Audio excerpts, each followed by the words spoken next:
Bonsoir madame, bonsoir messieurs, chers amis de l'heure de solution, bonsoir. Nous sommes encore là ce lundi pour cette autre édition de l'heure de solution sur ma page Facebook Apôtre Tate Samuel. Et c'est parti donc pour 60 minutes sous la couverture du sang de Jésus et bien sûr sous la direction du Saint-Esprit. Premier courrier s'il vous plaît. Bonsoir apôtre du Seigneur. Est-ce qu'un homme qui vous a abandonné avec 2 enfants et qui vous revient après des années déçues et appauvries peut être considéré comme étant mon rattrapage? Longue vie à l'émission Solange. Waouh. Solange, pourquoi tu peux croire qu'il s'agit seulement de ton rattrapage? Pourquoi pas le sien aussi? Pourquoi pas? Parce que quand on parle de rattrapage, certainement les choses n'ont pas été faites correctement, n'est-ce pas? Il y a eu des défaillances et on veut corriger. Et je veux vous dire, ce n'est pas une fabrication humaine, pour commencer. Le rattrapage est initié par Dieu.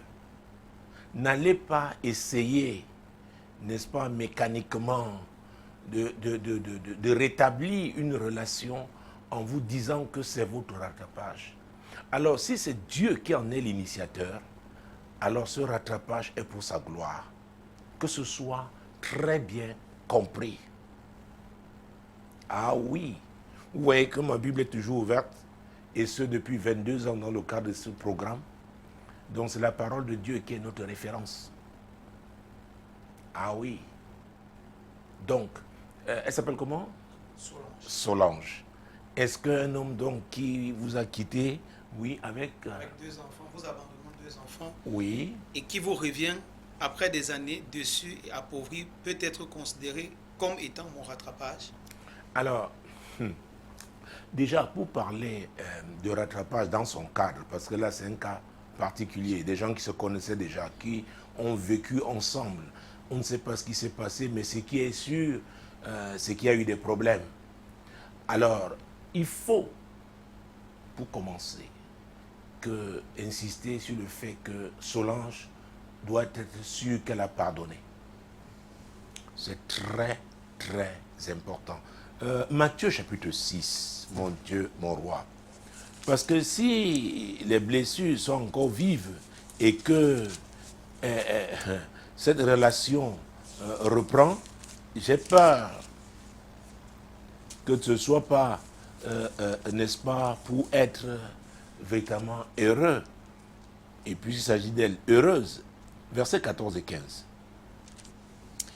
Si vous pardonnez aux hommes leurs offenses, votre Père céleste vous pardonnera aussi. Mais si vous ne pardonnez pas aux hommes, votre Père ne vous pardonnera pas non plus vos offenses. Alors, cela veut dire quoi? Le pardon ouvre la porte de la visitation divine. Et le rattrapage dans le cadre de ce programme, c'est effectivement la visitation divine. C'est Dieu. Ça vient de Dieu. C'est pourquoi il faudrait que la parole de Dieu soit véritablement la base.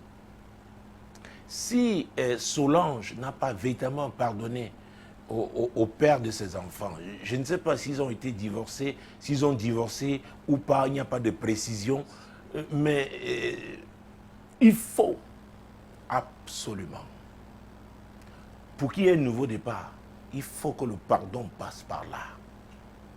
Ça fera même que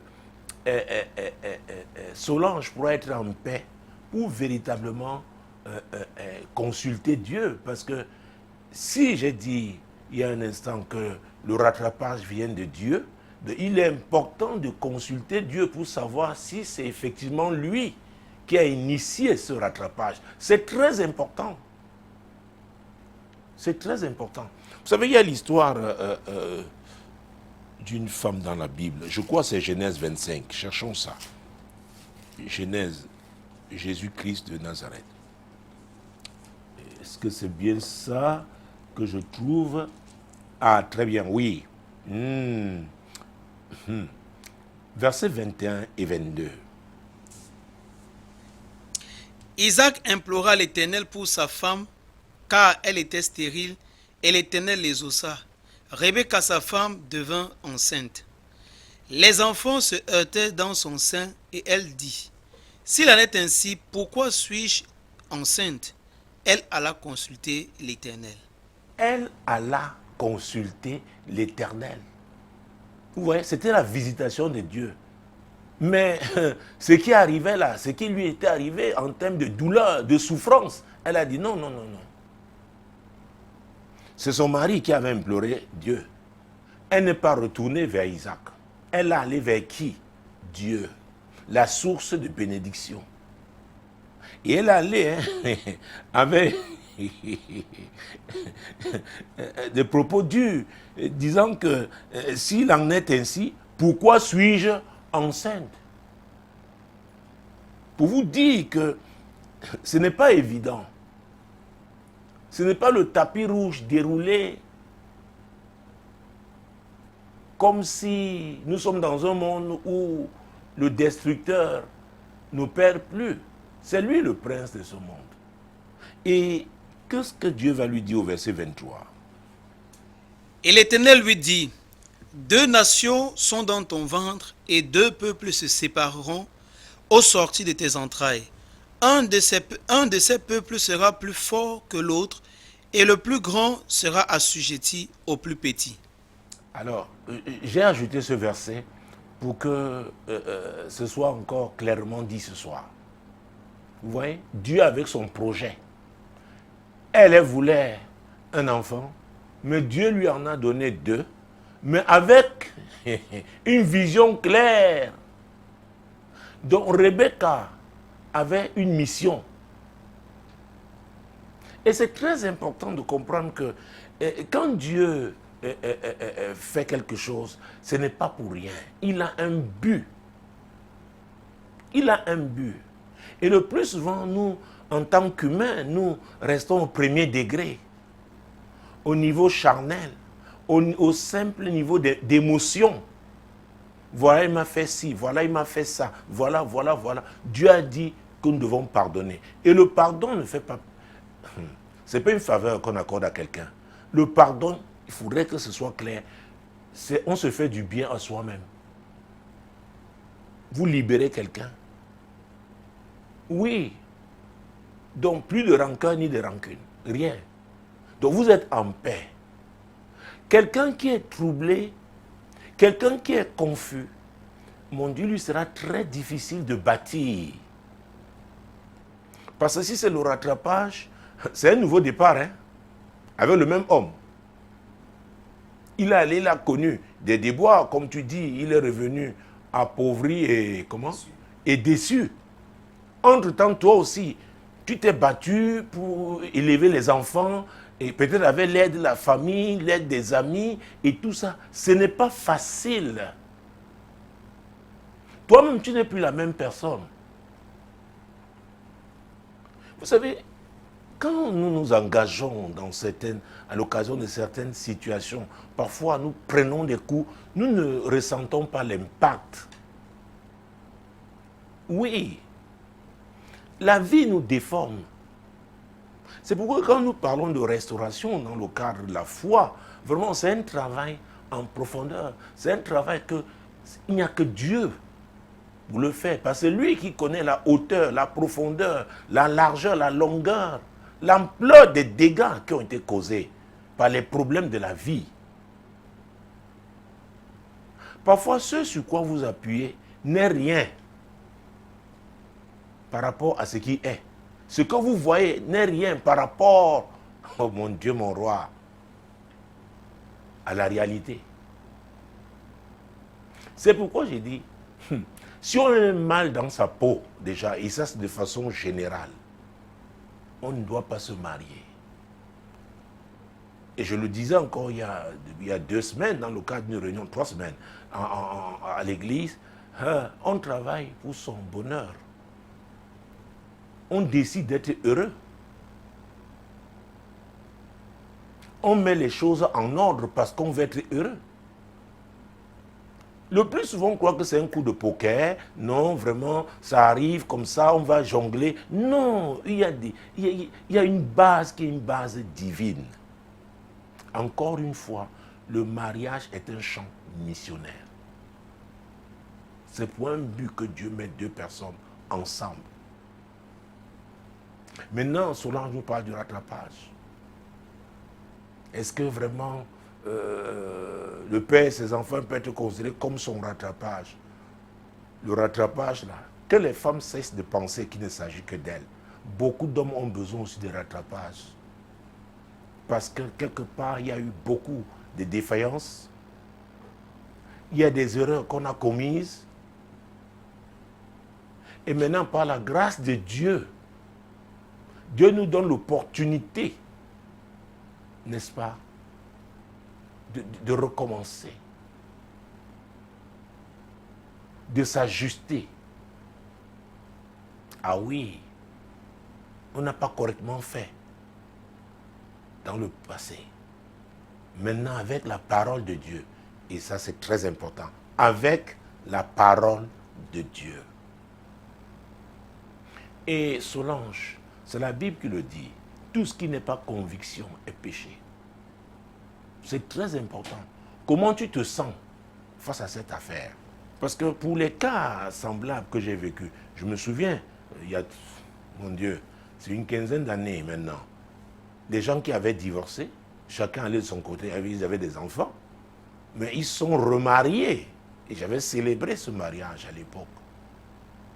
Cette fois-là, c'était sur la base divine, avec pour fondement la parole de Dieu. Pendant les 6 premiers mois l'année dernière, Dieu nous a parlé de savoir s'arrêter en semaine. Et pendant le second semestre, il nous a parlé de savoir recommencer. Écoutez, il est important de tirer les leçons de ses erreurs, de ses fautes, oui, de ses échecs, pour ne plus recommencer. Parce qu'il ne faudrait pas qu'on dise les mêmes causes produisent les mêmes effets. Peut-être avant, on n'était pas dans la foi, on n'avait pas la parole de Dieu. Mais aujourd'hui, en Christ, oh mon Dieu, mon roi. Et c'est très important. Et je vais rappeler un des versets. Non, 2 versets que nous avons lus à l'époque. C'était dans Proverbe chapitre 8. Proverbe chapitre 8, 2 versets que nous avons lus dans ce chapitre. C'était les versets 11 et 12. C'est très important de lire ces versets et de les méditer même. Proverbe chapitre 8, versets 11 et 12. Car la sagesse vaut mieux que les perles, elle a plus de valeur que tous les objets de prix. Moi, la sagesse, j'ai pour demeure le discernement et je possède la science de la réflexion. Vous voyez, moi, la sagesse. Cette sagesse qui est plus précieuse que, n'est-ce pas, de l'or. Cette sagesse qui dépasse, dont la valeur est supérieure à celle des perles. Ah oui, de tous les objets, n'est-ce pas, de prix, la sagesse. La sagesse. La Bible demande de rechercher la sagesse, de l'acquérir. Qu'elle est importante. La sagesse est puissante. Et dans ce verset notamment, la première partie du verset 12, la Bible nous dit que la sagesse a pour demeure le discernement. Le discernement nous permet de prendre de bonnes décisions. C'est très important. Va faire la différence entre ce qui est vrai et ce qui est faux. Alors, s'il y avait une question à te poser, déjà j'ai commencé à la poser en te demandant comment tu te sens face à cet homme, le père de tes enfants, peut-être il a été même ton époux, qui revient. Comment tu sens la chose? Ah oui. Parce que vous savez, on peut vouloir et ne même pas avoir la capacité. Il y a les ressources. Ah oui, oui, oui. Est-ce que ce que tu as vécu il y a quelques années, je ne sais pas depuis combien de temps, est-ce qu'aujourd'hui, tu es prêt véritablement à vivre avec cet homme qui est déçu, comment appauvri? Est-ce que tu es prête? Et parfois, comme je le disais il y a un instant, pour les cas que j'ai eu à rencontrer, n'est-ce pas, il est arrivé que la femme veut, mais les gens qui l'ont aidé, les gens qui l'ont soutenu pendant des moments difficiles, sont hostiles. Ah oui. Cela veut dire quoi? Elle doit être suffisamment responsable pour affronter tout cela, c'est-à-dire assumer. Parce que si ce sont vos frères qui ont élevé vos enfants, pendant que cet homme était parti, ne croyez pas qu'ils n'ont pas droit au chapitre. Ne croyez pas que les gens ne sont là que pour vous aider quand vous êtes dans des problèmes. Qu'est-ce qu'il leur dit? Que ça ne va pas recommencer. Peut-être à un âge où tu es devenu plus fragile, plus vulnérable. Et peut-être où eux-mêmes n'ont plus les mêmes moyens financiers qu'ils avaient avant. On a eu des cas, ce sont les enfants même. Je veux dire les enfants de cet homme qui se dressent contre leur mère, que maman, tu ne peux plus recommencer. Cet homme t'a suffisamment fait souffrir, nous te voulons en vie. Ah oui. Ah oui, oui, oui. Ce n'est pas évident. Et si véritablement tu es chrétienne, alors que pense ton pasteur? Est-ce que vous en avez parlé? Parce que lui te connaît. Il est ton berger. Nous, c'est dans le cadre d'un programme qui passe une fois la semaine. Mais lui qui te suit. Et c'est pourquoi c'est dommage de se retrouver dans une assemblée et jamais tu dois rencontrer le pasteur. Il y a des gens comme ça. Ils arrivent, ils partent, ils sont là. On ne les connaît pas. Ils ne veulent pas s'impliquer dans quoi que ce soit. Et ça devient difficile, véritablement, de les assister, les soutenir, leur donner un bon conseil, parce qu'on ne les connaît pas. Ils disent qu'ils ont eu leur relation verticale avec Dieu. Mais nous sommes dans ce monde. Qu'est-ce que ton pasteur pense? Et je vais te dire franchement en ce qui me concerne. Je crois au fait que quand Dieu est à l'origine, n'est-ce pas, d'un projet comme celui-là, je crois qu'il va confirmer. Je crois qu'il va confirmer. Parce qu'il sait que ce n'est pas facile. Il est Dieu, il sait tout. Si c'est lui, il va confirmer. Solange, je te le dis, ça c'est ma conviction. Si c'est lui, il va confirmer. Mais, je l'ai dit en amont, il y a un travail qui doit être fait. Puisque tu es là, tu te poses la question de savoir si, effectivement, c'est ton rattrapage. Il faut que ce travail ait déjà été fait. C'est-à-dire, tu as pardonné, tu as été restauré, tu as été guéri.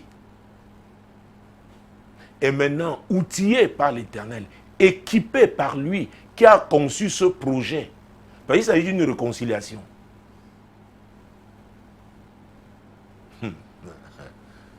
Donc, tu dois consulter Dieu. Non, parler Rebecca. Elle a fait. Et Dieu lui a parlé. Et Dieu lui a, mon Dieu, c'est pas seulement arrêté à lui dire que bon, elle a appris que c'est des jumeaux. Ah oui, à l'époque, il n'y avait pas d'échographie. Et maintenant, Dieu lui a parlé de sa vision. C'est ces deux nations qu'elle avait dans le ventre. Maintenant, Dieu si c'est lui qui ramène cet homme, qui vous ramène ensemble, c'est pourquoi il va te dire. Vous savez, il faut poser des questions à Dieu. David, c'était une de ses forces. Il consultait l'Éternel. Quel est son but? Vous remettre ensemble, c'est pourquoi. Et si c'est charnel, croyez-moi, ça ne marchera pas. Ça ne marchera pas, d'autant plus que quand tu dis dans ton courrier qu'il est appauvri, il est déçu, c'est comme quelqu'un qui prend une serviette qui n'est plus, bon, qui a été utilisée, qui n'est plus, a perdu de tout son éclat, et maintenant il faut utiliser ça. Donc il faut même affronter la société. Donc Solange, c'est toi qui as la clé. Et cette clé-là, c'est entre les mains du Seigneur. Si c'est lui qui est ton Dieu, il va te parler. Et quand il va te parler, si c'est lui qui est à l'origine de ce projet, il va confirmer. Ah oui. Et j'ai parlé de discernement, pourquoi? Parce que je t'ai posé la question de savoir s'il est sincère. Et c'est pourquoi les gens ne doivent pas attendre d'être dans certaines situations, n'est-ce pas, pour pouvoir, mon Dieu, mon roi, se tourner vers Dieu. Dans Romains chapitre 12, mon Dieu, mon roi. Romains chapitre 12. Parce que je dis, quand on est chrétien, on a une vie, mon Dieu, une relation avec son Dieu, une relation qu'on entretient. On n'attend pas d'être face à une difficulté avant maintenant de recourir à Dieu comme dans le cadre du secourisme. Ah, voilà le mot même qui est sorti. Oh, oui, si cette reconnaissance a lieu, ne crois pas que tu es une secouriste.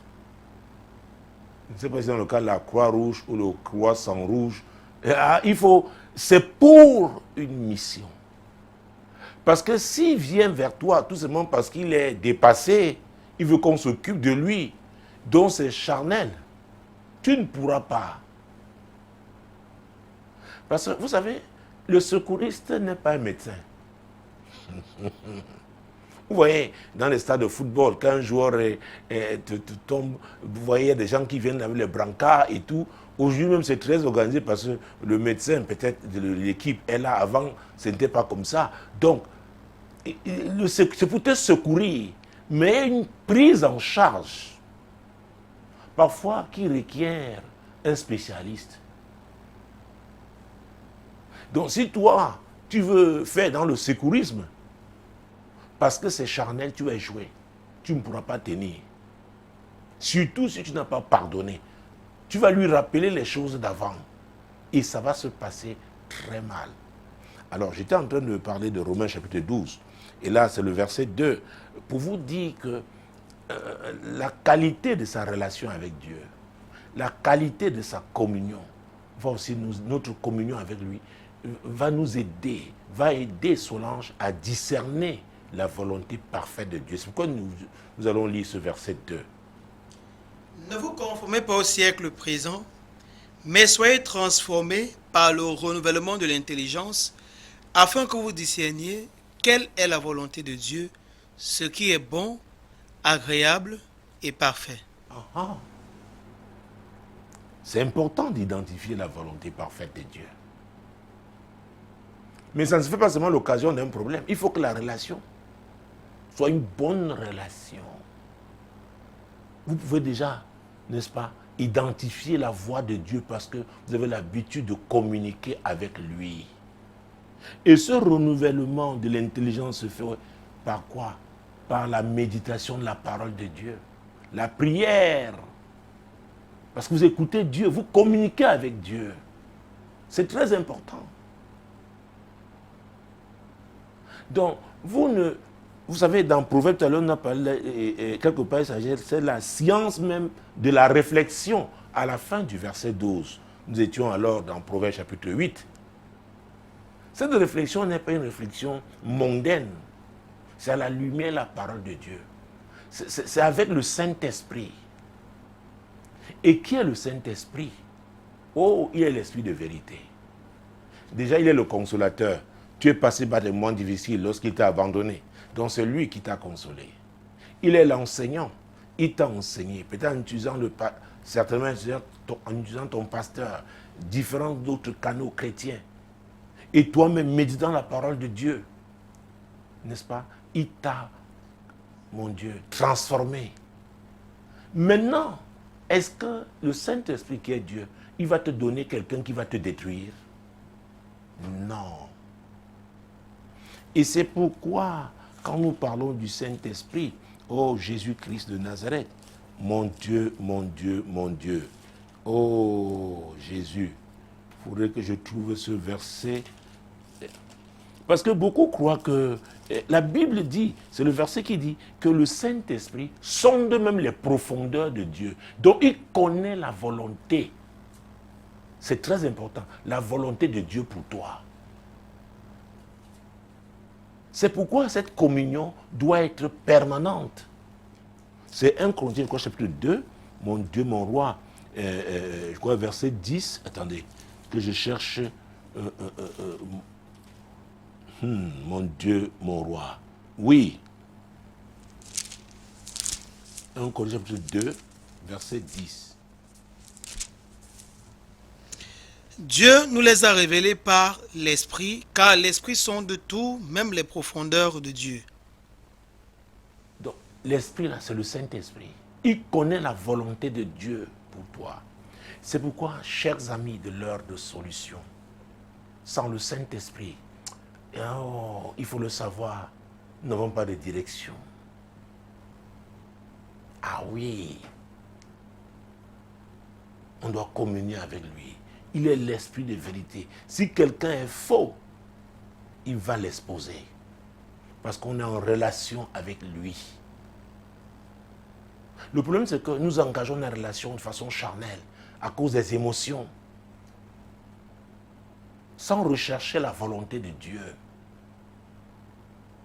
Jésus disait, ma nourriture est de faire la volonté de celui qui m'a envoyé. Nous sommes des envoyés sur cette terre. Et Jésus a été envoyé pour notre salut. Quand on le reçoit, on est sauvé. C'est pour accomplir une mission. Le mariage est un champ missionnaire. Et maintenant, dans ce cadre, dans le cadre du courrier de Solange, cette réconciliation, si elle est faite selon la volonté de Dieu, ce sera pour le témoignage de Dieu.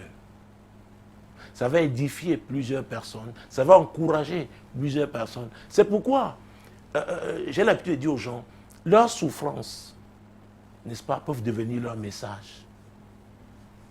Nous passons chacun, en ce qui le concerne, à un moment ou à un autre, par des moments difficiles, des épreuves. Quand Dieu les permet, c'est pour un but. C'est très important. Et ce but va le glorifier. Donc on doit s'abandonner à lui.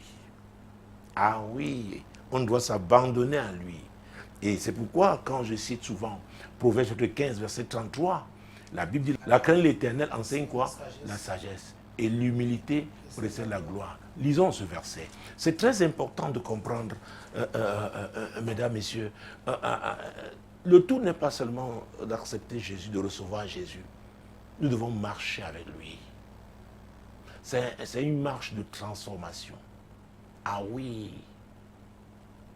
Et on ne peut plus être la même personne. On ne verra plus les choses comme des personnes ordinaires. Mais on cherchera la gloire de Dieu dans chaque chose. Quel est l'intérêt de Dieu dans cette affaire? Ah oui. Alors, lisons. La crainte de l'Éternel enseigne la sagesse et l'humilité précède la gloire. Oui. La crainte de l'Éternel enseigne la sagesse. Beaucoup sont à l'église, mais ne craignent pas Dieu. Alors, si vous avez cette sagesse, mon Dieu, mon roi, Jésus-Christ de Nazareth, tout à l'heure, la Bible parle du renouvellement de l'intelligence. Oh, on va comprendre facilement. Ah oui, cette attitude à comprendre par l'Esprit de Dieu, nous l'aurons. L'aptitude à prendre de bonnes décisions, à bien se conduire aussi, nous l'aurons et nous allons réussir. Alors, je voudrais, Solange, que tu saches que Dieu veut que tu sois heureuse. Dieu veut te voir réussir. Mais, rassure-toi qu'il occupe la première place dans ta vie. J'ai l'habitude de dire que nous, les chrétiens, nous sommes l'épouse. Ah oui, si je n'ai pas l'épouse de Christ, n'aspire pas au mariage chrétien. Donc, à vrai dire, c'est toi-même, avec l'aide du Seigneur. Ah oui, avec l'assistance du Saint-Esprit, c'est toi et toi seul qui devras décider. Si c'est pour la gloire de Dieu que vous devez vous remettre ensemble, Dieu va t'orienter. Et ceux qui peuvent, même entre-temps, s'opposer à ce projet, quand ils verront ce que Dieu aura fait, ils vont glorifier Dieu. Donc, retourne à la prière, va consulter ton Dieu, il te parlera certainement, Solange. Dans le cadre de cette édition, nous sommes dit, ce soir, nous ferons au moins 2 courriers. Je pense que nous réussirons. Alors, nous passons là au deuxième courrier. mon Dieu, mon roi. Bonjour, apôtre. Je m'appelle Jessica, fidèle de ce programme depuis l'année dernière. J'ai de grands projets à réaliser, mais je ne trouve pas un homme pour m'accompagner. Veuillez prier pour moi, Daddy. J'ai 35 ans et suis déjà millionnaire depuis 5 ans. Panier de bénédictions aux amis de l'heure de solution. Ah, merci pour ton panier de bénédictions. Merci Jessica pour ton panier de bénédictions en cette année 2024, année de l'éclosion. Mon Dieu, mon roi. Alors Jessica, je dois te dire tout de suite que de ce côté du monde, n'est-ce pas, les gens, la plupart accueilleront très mal ton courrier parce que tu parles de quelqu'un, n'est-ce pas, pour t'accompagner. Mais mesdames, messieurs, surtout nous de ce continent africain, nous sommes en train de connaître de profondes mutations que nous devrons nous accommoder. Nous devons apprendre à vivre, n'est-ce pas, cette nouvelle Afrique qui est en train de se lever. C'est très important. Parce que quand on dit, on parle d'accompagner, avec dit, c'est quelqu'un qui a commencé une marche, qui a une destination, et il veut quelqu'un qui va aller avec lui dans le cadre, n'est-ce pas, de ce but-là, de cette destination. Alors, je sais que ça choque beaucoup d'hommes ici, mais africains m'ont dit, mais attends, quelle est cette femme qui veut qu'on l'accompagne? Écoutez, mesdames, messieurs, je parlais de mutation. Et de plus en plus, nous aurons des capitaines d'industrie des femmes. Ah oui, nous les aurons. Je peux entrer dans la Bible pour parler des femmes qui ont occupé des hautes responsabilités et pour revenir dans le monde et pour que tout le monde comprenne. Mais le verset 3 d'Amos est très important. Nous le connaissons, je peux le réciter et par cœur. Deux personnes. Deux hommes marchent-ils ensemble sans s'être convenus? La réponse effectivement est non. Et non. Donc, pour accompagner quelqu'un dans le cadre d'un projet, on doit être d'accord. Cela veut dire que, et puis c'est une femme, Jessica, qui nous a écrit, que l'homme qui peut l'accompagner dans ce projet a, mon Dieu, mon roi, le projet, les grands projets de Jessica vont compléter cet homme lui-même. Il va s'épanouir dans ce cadre. Et ce que Dieu lui a donné va aider Jessica vraiment, va la propulser. Je sais que les hommes ne sont pas très d'accord. Ils vont dire, mais pasteur, on a dit que l'homme est le chef. Comment tu peux venir avec ce genre d'enseignement? C'est le monde, c'est le... Oui, nous sommes dans ce monde. Ce monde qui connaît des mutations, je l'ai dit. Vous savez, il n'y a pas très longtemps, il y a environ, je pense, 3 ans, 5 ans, j'ai réalisé que même dans les classes scientifiques, et c'était dans les secondes C, dans un lycée, n'est-ce pas, de ce pays, le Cameroun, les filles étaient plus nombreuses que les garçons. À notre époque, on comptait quelques filles en C. On savait que les filles allaient faire A4, en ce qui concerne l'enseignement général. Dans l'enseignement technique commercial, comme on l'appelait à l'époque, elles allaient en G1 pour devenir des secrétaires de direction. Mais les choses ont changé. Je me souviens, à notre époque, quand on arrivait à l'université, on a ouvert les bacs G pouvaient entrer. Il y a de brillantes avocats aujourd'hui, de brillantes juristes qui, à la base, ont eu un bac G1. Ce qui n'était pas possible à l'époque. Ça veut dire qu'elles avaient ce potentiel. Mais les portes leur étaient fermées. Donc nous sommes dans un monde où les portes s'ouvrent. Les femmes peuvent exercer aujourd'hui tous les métiers. J'ai eu le bonheur, je me souviens à l'époque, pour la première fois, c'était en 2013, je pense. Nous étions dans un avion et le commandant de bord était une femme. Ah oui. Et depuis là, j'ai voyagé plusieurs fois avec des femmes commandants de bord. Ah oui. Y compris pour les longs courriers. C'est vrai qu'on n'a pas encore cette expérience chez nous au Cameroun, mais allez du côté du Kenya, vous verrez, avec ce Dreamliner piloté par une femme. Vous allez du côté du Rwanda, vous verrez une qui pilote un 737, qui est commandant de bord. Au Maroc, vous trouverez. D'ailleurs, je me souviens pour la première fois, c'était entre Praia et Casablanca, c'est-à-dire du Cap-Vert au Maroc. Cette femme commandant de bord était là. Et donc, les hommes, puisque nous faisons les mêmes études, et il arrive que les femmes soient même très brillantes. Ah oui. Donc pourquoi, si une femme Dieu l'a appelée à exercer de hautes responsabilités, pourquoi un homme ne peut pas l'accompagner? Mais il faudrait que ce soit un homme que Dieu a choisi, parce que, à vrai dire, il y a une préparation. Vous savez, pendant des années dans cette église, nous préparions les femmes au mariage, mais nous nous sommes rendus compte que nous avons connu beaucoup de problèmes. Aujourd'hui, nous insistons beaucoup plus sur les hommes. Ah oui.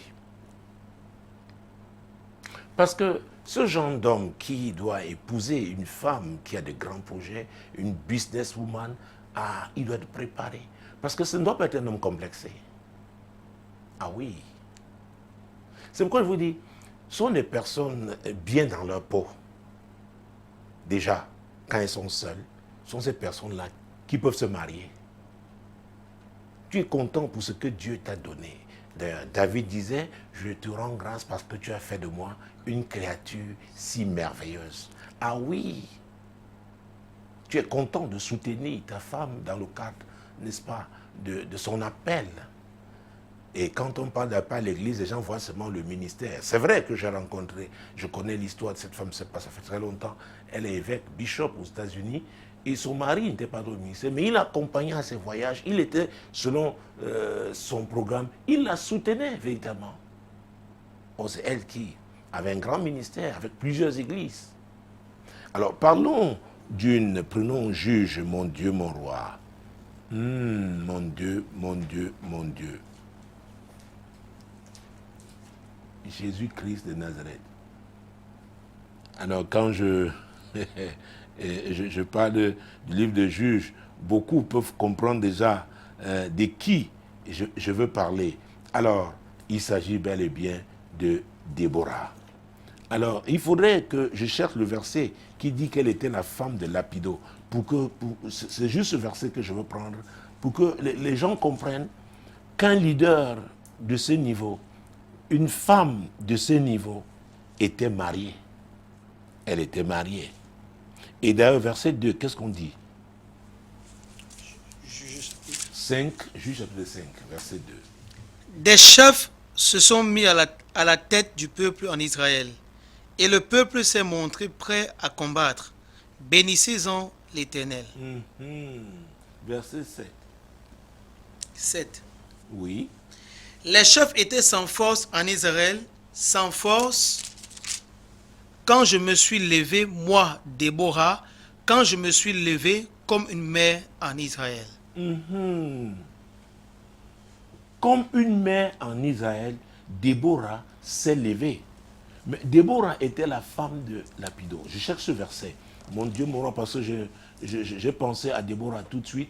Je voulais parler d'une autre femme, mais je commence par Déborah là maintenant. Pour que tout le monde comprenne que Déborah avait un époux. Et elle était leader en Israël, elle était juge en Israël. Et mon Dieu, mon roi, vous pouvez vous imaginer le pouvoir judiciaire aujourd'hui dans certaines républiques. Mon Dieu, mon roi, Jésus-Christ de Nazareth. Alors, prenons, attendez que je trouve, c'est ce passage, je veux que ce soit, voilà, verset 4, Juge 4, verset 4. Juge 4, verset 4. Dans ce temps-là, Déborah, prophétesse, femme de Lapidote, était juge en Israël. Non seulement elle était juge, elle était prophétesse. Mon Dieu. Vous savez que Samson a été juge. Vous connaissez la puissance que Samson a eue. Donc, cette autorité-là, une femme l'a exercée, mais c'était une femme mariée. Lapido était un homme que Dieu avait préparé à accompagner une telle femme. Que les hommes m'excusent, je ne suis pas en train de les rabaisser. Mais comme je vous disais, de plus en plus, dans ce monde, en pleine mutation, ce continent en pleine mutation. L'Église doit pouvoir préparer aussi ces hommes à pouvoir accompagner de telles femmes. Ah oui. Parce que pendant longtemps, on a cru que la femme n'avait pas de ministère, la femme devait seulement accompagner, devait faire la cuisine, faire des enfants et tout. Et prenons 2 rois pour parler d'une autre, et comme ça je pourrais passer à la vie courante. Hein. 2 rois. 2 rois, chapitre 22. 2 rois, chapitre 22. Jésus-Christ de Nazareth. Ah oui, prenons un peu du verset 13.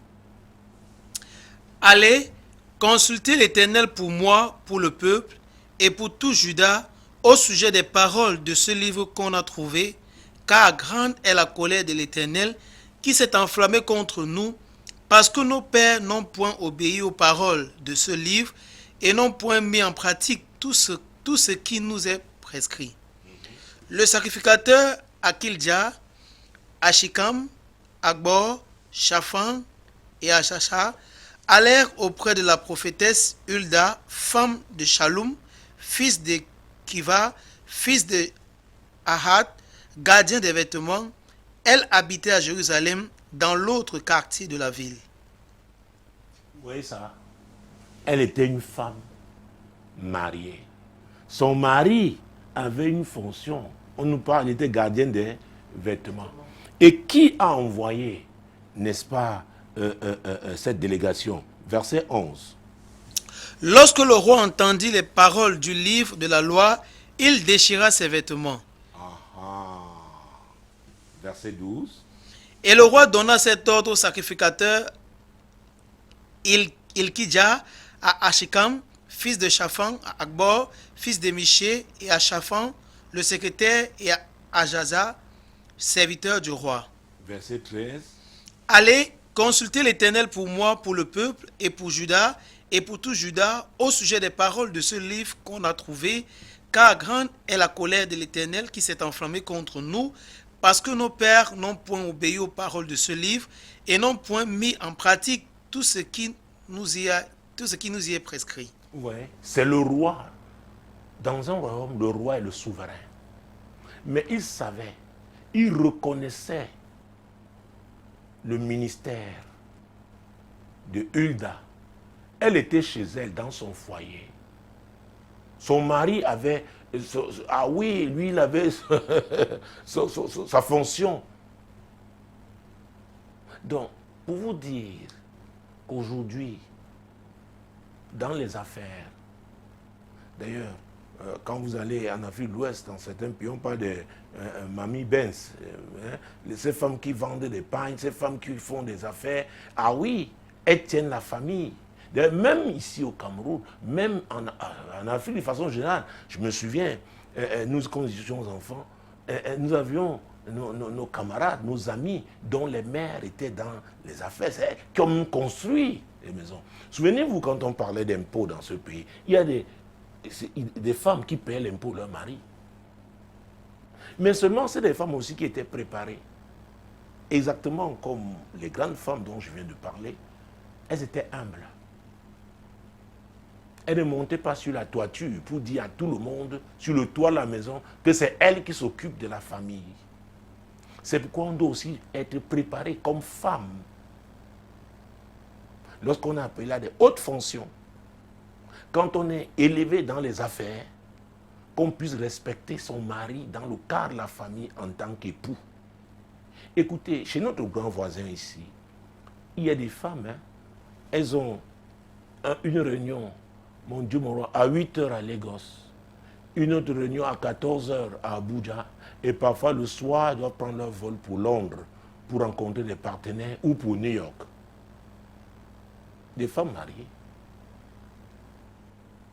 Mais ces hommes-là sont préparés à gérer ça. Elles-mêmes, elles n'ont pas la grosse tête. C'est pourquoi c'est une affaire d'éducation. C'est une affaire aussi de coaching. C'est très important. Ah oui. On me signale que ça devait déjà être Le moment de la CIMAC, mon Dieu, mon roi. Donc, pour répondre au courrier de Jessica, donc, chers messieurs, n'est-ce pas, les amis qui regardent cette émission, ne croyez pas que la demande de Jessica est une demande atypique.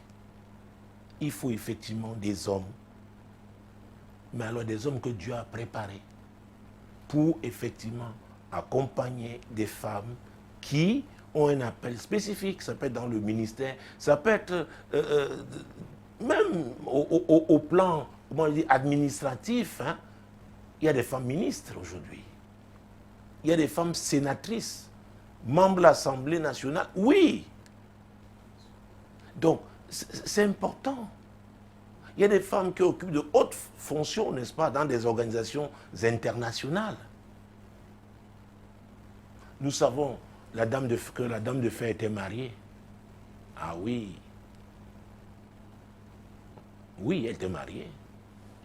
En Angleterre, elle, mon Dieu, mon roi, elle faisait des plats à son mari le week-end. Parfois, certains soirs, elle fait un petit plat pour lui. Elle était épouse à la maison. Donc voilà, dans cette mutation que le monde est en train de connaître de façon générale, et l'Afrique en particulier, l'Église doit se préparer. L'Église doit préparer ses hommes et préparer cette catégorie de femmes qui ont un appel pointu à effectivement être chefs là où elles sont appelées, n'est-ce pas, dans le cadre de leur business, dans le cadre de leur activité professionnelle, mais demeurer épouses. C'est très important. Donc, mesdames, messieurs, je pourrais même dire que c'est une transition pour parler de la CIMAC, la Convention internationale du mariage chrétien. Vous voyez qu'il s'agisse aussi bien de ceux qui sont en âge de se marier ou de ceux-là. Oh, ce soir, on a parlé de rattrapage. Donc, commencez par là. Alors, il est important parce que vous avez vu le courrier sur lequel nous nous sommes penchés. Ah, économiquement, c'est la femme. Ah oui, c'est la femme qui est plus forte. Parce que l'homme est revenu affaibli, déçu, appauvri. Donc, pour prier, quand vous priez pour le mariage, vous devez être prêt à accepter ce que Dieu vous donne, ce que Dieu a pour vous. Mesdames, messieurs, on ne dessine pas son mari sur un tableau, quelle que soit la couleur de ce tableau. C'est pourquoi on doit être soumis au Seigneur, soumis à Christ, l'époux. C'est lui qui nous transforme, comme nous l'avons vu avec Romains chapitre 12, verset 2. Aussi bien l'homme que la femme, chacun doit être transformé, n'est-ce pas, pour pouvoir accepter avec action de grâce ce que Dieu a prévu dans le cas du mariage, pour lui ou pour elle. Et célébrer Dieu pour ça, parce que c'est pour l'accomplissement de ses desseins. Et puisque la troisième classe, c'est la classe des personnes déjà mariées. Écoutez, j'ai eu des cas, des gens qui en se mariant, la femme, ce n'est pas elle qui était économiquement forte, mais elle a développé ses activités, ses affaires, qu'elle est devenue très puissante. Et il y a eu des hommes qui sont mis à combattre leurs femmes, parce qu'ils n'ont pas compris la notion de complémentarité. Et aujourd'hui, ça cause même des problèmes. Parce que je dois vous dire, je ne crois pas que ce soit seulement en Afrique. Même en Europe aujourd'hui, encore, les femmes n'ont pas encore l'égalité des salaires, au même poste que les hommes. Dans beaucoup de pays, ça arrive encore. Donc la femme doit travailler plus. Parfois revenir à la maison à des heures indues. Et ça cause des problèmes dans les foyers. Donc les courriers que nous avons eu à traiter dans le cadre de ce programme ce soir peuvent nous amener à prier par rapport à ces trois catégories. C'est-à-dire la première, ceux qui sont en âge de se marier, qui naturellement aspirent au mariage, mais doivent être préparés véritablement, n'est-ce pas, chacun occuper sa place. À accepter qu'une femme peut être appelée par Dieu à aller très loin dans les affaires, à aller très loin au plan professionnel, Et l'homme doit être préparé à la soutenir, à l'accompagner, tout en étant épanoui. On peut être épanoui en le faisant. Je ne suis pas en train de parler des gigolos, non. On peut être épanoui. Vous savez, l'amour, quand on dit déjà, la Bible dit déjà que l'amour couvre une multitude de péchés, c'est-à-dire que l'amour doit vous amener à œuvrer aussi pour l'épanouissement. Enfin, l'épanouissement de votre époux ou de votre épouse vous rend aussi heureux.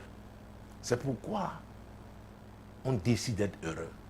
Si on n'a pas décidé personnellement d'être heureux lorsqu'on n'est pas marié, il sera difficile d'œuvrer effectivement pour le bonheur lorsqu'on le sera. Ce soir, mesdames, messieurs, dans le cadre de la CIMAC, nous allons prier pour la première catégorie. Nous commençons par là. Ceux qui aspirent au mariage parce qu'ils sont en âge de se marier. Ah oui, parmi eux, il y a des diplômés, Master 2, il y a des médecins autres. C'est bien, cette formation. C'est bien, il y en a même qui sont déjà insérés au plan professionnel. Mais le mariage, oh, c'est notre champ. On doit se laisser transformer. On doit se laisser transformer. Et ce mot transformation aussi concerne même ceux qui pensent au rattrapage. Concerne aussi ceux qui sont déjà mariés. Prions afin que les chrétiens comprennent que on ne peut être heureux dans le mariage que si on accepte la transformation divine. Prions au nom puissant de Jésus. Seigneur, c'est toi qui nous transformes. Tu nous as parlé de la nécessité, n'est-ce pas, d'être transformé par le renouvellement de l'intelligence. Seigneur, cette exigence ne concerne pas seulement les jeunes qui aspirent au mariage, ne concerne pas seulement ceux qui veulent se rattraper. Mon Dieu, mon roi, à l'occasion du mariage. Non, ne concerne pas seulement ceux qui sont déjà mariés. La transformation est une exigence de tout chrétien. Se laisser transformer par la parole de Dieu. Se laisser transformer par la parole de Dieu. Ah oui, ça veut dire quoi? On est soumis à la parole. On pratique la parole. Prions afin que dans le cas du mariage chrétien, qu'il s'agisse des pratiquants de la parole. Oh Dieu, c'est notre prière. Dans le cadre de ce programme, Seigneur, que ce soit les jeunes gens qui aspirent au mariage, mon Dieu, mon roi, ou ceux qui ont un certain âge, veulent se rattraper parce qu'ils ont eu à commettre des erreurs, il y a eu des défaillances dans le passé, ils ont, mon Dieu, commis des fautes. Seigneur, il est important, aussi bien pour ceux qui sont mariés que toutes les deux autres catégories dont je viens de parler, d'être des pratiquants de la parole de Dieu. Sans la parole de Dieu, on ne peut pas réussir. On ne peut pas réussir. Seigneur, c'est très important de comprendre ça. On ne peut pas réussir. On ne peut pas réussir. Au nom puissant de Jésus-Christ. Seigneur, nous avons parlé du Saint-Esprit en ce qui concerne notamment, le premier courrier, que c'est lui le conducteur, que c'est lui qui sonde de même les profondeurs de Dieu. Seigneur, il connaît la volonté de Dieu pour le mariage de chacun. Dans le cas de la CIMAC, Seigneur, nous avons 3 catégories. Des gens qui aspirent au mariage, ils sont encore jeunes.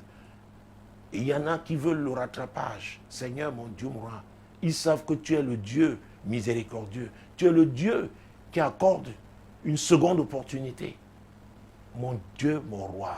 Et il y en a qui sont déjà mariés. Seigneur, que chacune de ces catégories fasse du Saint-Esprit son conducteur. C'est notre prière. Oh Saint-Esprit, Saint-Esprit, œuvre, touche les cœurs. Oui, des chrétiens qui aspirent au mariage. Ces jeunes gens, ces jeunes femmes, qui doivent se laisser conduire par le Saint-Esprit, qui est l'Esprit de vérité, qui est celui qui convainc, qui est celui qui conduit. Seigneur, ceux qui pensent que tu es le Dieu du rattrapage, qui se laissent conduire par le Saint-Esprit, parce que c'est grâce à lui qu'ils prendront la bonne décision. Seigneur, tu es Dieu. Fais-le aussi pour ceux-là qui sont mariés et qui ont des problèmes dans le mariage aujourd'hui. Ils ne savent pas comment faire. Seigneur, le Saint-Esprit a la solution. Qu'ils s'abandonnent au Saint-Esprit. Qu'ils s'abandonnent au Saint-Esprit. Au nom puissant de Jésus. Mesdames, messieurs, chers amis, le Saint-Esprit est aussi le révélateur. Jésus a dit qu'il n'y a rien de caché qui ne doit être découvert. Ah oui, peut-être tu fais face aux obstacles en ce qui concerne le mariage. On a demandé ta main une fois, 2 fois, 3 fois, ça n'a pas marché. On s'est intéressé à toi, après on a abandonné ce projet. Peut-être tu es un homme, tu as du mal. Les gens croient que ça ne concerne que les femmes. Il y a des hommes qui ont du mal à trouver une femme. Ah oui, que ce soit les jeunes qui aspirent au mariage ou alors ceux-là qui prient dans le cadre du rattrapage, mon Dieu, mon roi. Prions afin que tous comprennent que c'est le Saint-Esprit qui révèle la cause, qui révèle les barrières hostiles au mariage.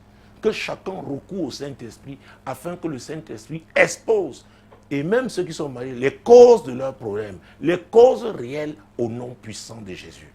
Oh Seigneur, il n'y a pas de vie chrétienne réussie sans le Saint-Esprit. Nous parlons du mariage dans le cadre de la CIMAC. Seigneur, ces jeunes gens qui aspirent au mariage, Seigneur, qui se confient au Saint-Esprit, qui se laissent conduire, afin que le Saint-Esprit expose les barrières hostiles au mariage pour ceux-là qui ont du mal à se marier. Seigneur, que le Saint-Esprit, mon Dieu, mon roi, expose ces barrières hostiles au nom puissant de Jésus. Ceux qui prient dans le cadre du rattrapage, oh, que le Saint-Esprit même leur indique ce qui a causé l'échec dans le passé, ce qui a motivé, les a poussés dans des erreurs, dans des fautes. Seigneur, afin qu'ils ne recommettent plus les mêmes fautes. Que le Saint-Esprit les conduise dans la parole de Dieu pour qu'ils reçoivent, oui, de Dieu, ce qui va les changer, de manière à être prêts pour le rattrapage au nom puissant de Jésus. Pour ceux qui sont mariés au Dieu Tout-Puissant et qui ont des difficultés dans le cadre de leur mariage, Seigneur, mon Dieu, mon roi, parce que le Saint-Esprit, lui, c'est lui qui expose la cause. Seigneur, qu'il soit suffisamment humble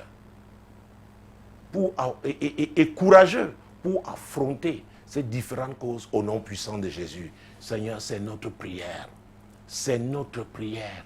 C'est notre prière au nom puissant de Jésus. Alors, il y a un verset qui me vient à l'esprit en ce moment, c'est Josué 6, verset 1. La Bible nous dit que Jéricho était fermé et barricadé devant le peuple de Dieu. Oh mon Dieu, c'était une muraille. Mon Dieu, mon roi, oui, qui se tenait pour empêcher le peuple d'avancer. Tu dois te marier, c'est la volonté de Dieu.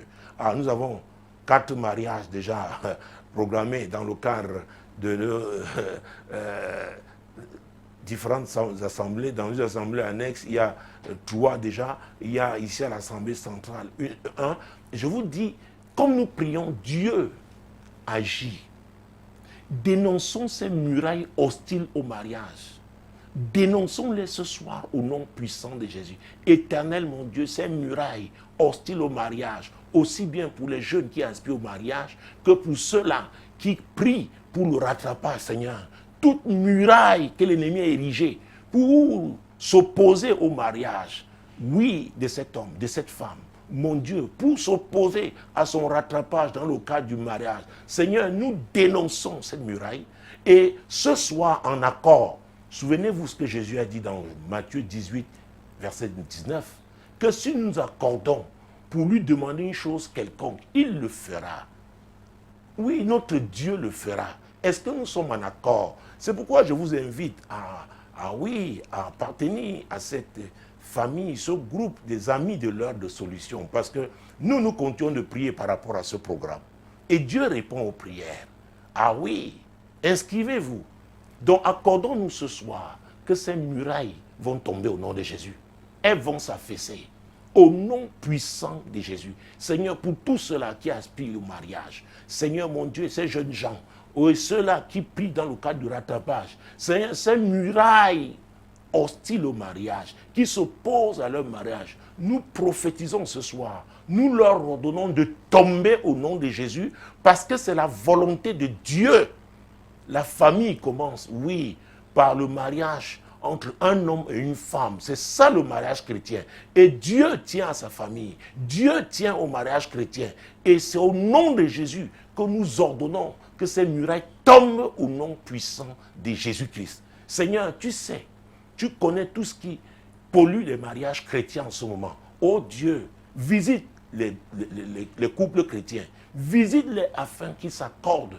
Parce que le révélateur leur a montré la cause. Et qu'ils s'accordent, mon Dieu, mon roi, pour détruire, pour chasser l'ennemi de leur mariage au nom puissant de Jésus. Seigneur, nous prions pour l'accord.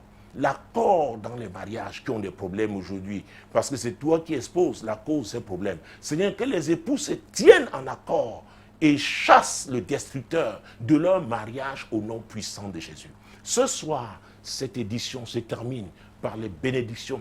Mon Dieu, je vous bénis au nom puissant de Jésus. Vous qui aspirez au mariage, vous ces jeunes gens, je vous bénis au nom de Jésus. Oui, je vous bénis au nom de Jésus. Vous qui aspirez, n'est-ce pas, à un rattrapage dans le cadre du mariage, je vous bénis au nom puissant de Jésus. Oui, vous qui êtes mariés et vous criez à Dieu, oui, parce qu'il y a des problèmes dans votre mariage, je déclare que le Seigneur vous aidera à les résoudre au nom de Jésus. Vous qui criez à Dieu pour un enfant dans le cadre de votre mariage, je vous bénis au nom de Jésus-Christ. Je vous bénis au nom de Jésus. J'invoque le sang de Jésus pour libérer vos entrailles. Le sang de Jésus annule toute condamnation de l'ennemi, mon Dieu, par rapport à vos entrailles au nom puissant de Jésus. Avec le sang de Jésus, j'ouvre vos entrailles et je bénis vos entrailles ce soir au nom puissant de Jésus.